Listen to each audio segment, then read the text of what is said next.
Good morning, students. Myself, Nagmani Tiwari, your social science teacher, and today we are going to study second part of Indian Constitution. Now, in this lecture, we'll cover the main features of our Indian Constitution. As we have discussed earlier, the meaning of Constitution and how our Constitution came into existence. Also, we have discussed what is the need of a constitution.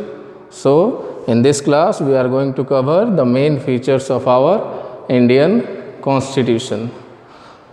So, let us begin with the first characteristic of Indian constitution, that is democratic rule. Now, India is a democratic nation. That means in our country, the rulers are elected by the people. So, the power are in the hands of the people and they participate in the general elections which is held in our country after every 5 years. And in these elections, the people of our country, they elect their leaders, and any citizen of our nation can participate in the elections whose age is 18 or above 18 years. Now, no citizen can be discriminated in this election process on the basis of caste, creed, color or religion.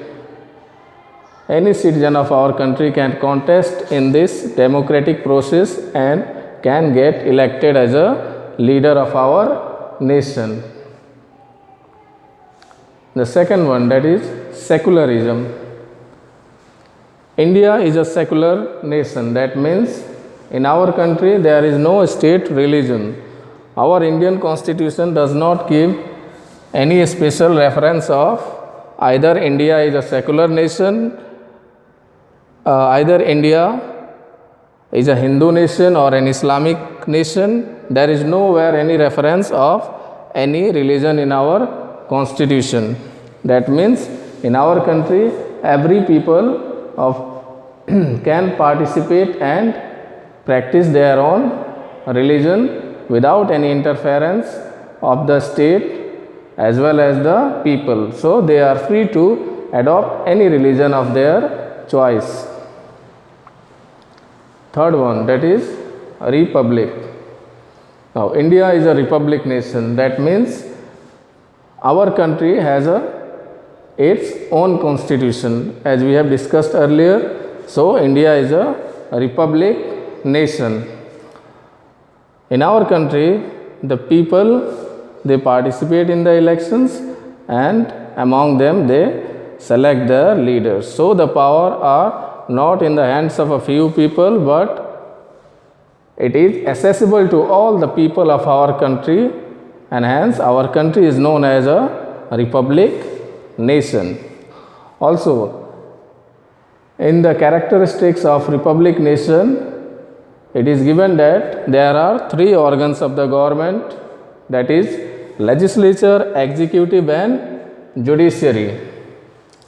So, let us understand the work of legislature. Legislature's main work is to make law, and executive, it implements or execute the law that is made by the central government or the state government. And the third one, that is judiciary, it makes the people or the institution to follow these rules.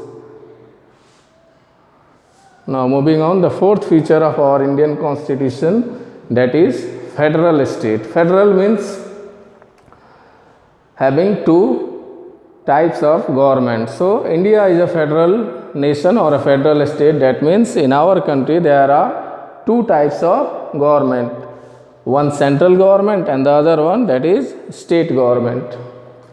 And there are certain lists that have been given in our constitution on which the central and the state government can make rules and regulation, and these three lists are concurrent list, state list and central list.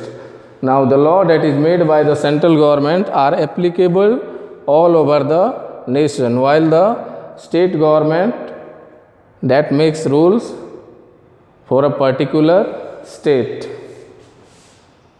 Now the fifth one, that is fundamental right, and which is very much important for the existence and development of the people of our nation. We are provided certain fundamental rights by our Indian Constitution. Let us discuss the first one, that is equality before the law. That means every citizen of our country is equal in the eyes of the law, whether he or she is rich or poor.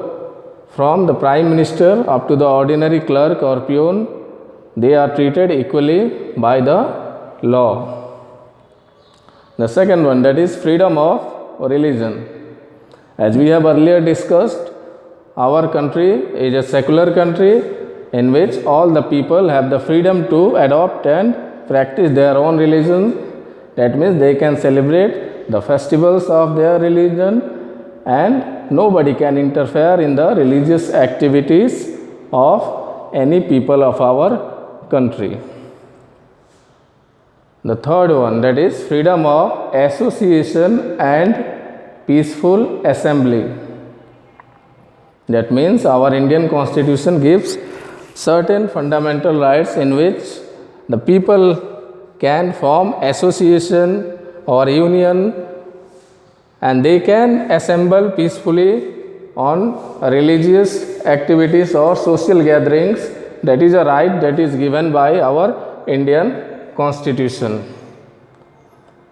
Now moving on, the next one, that is freedom of speech and expression.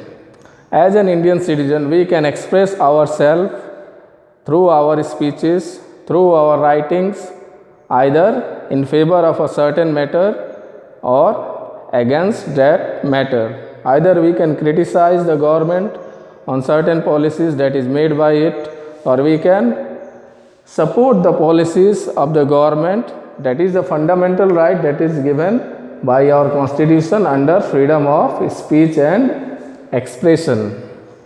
Now the last one, that is right to constitutional remedies. Now all these rights are dead and null and void if we do not have this right to constitutional remedies. That means if any institution or people or the government tries to limit our fundamental rights, then by applying this right to constitutional remedies, we can directly file a case in the judiciary and can get our fundamental rights back. So these are some of the main features of our Indian Constitution, that is democratic rule, secularism, republic, federal state and fundamental rights. Hope you all have understand this basic feature of Indian Constitution, and that is the end of the chapter. Thank you.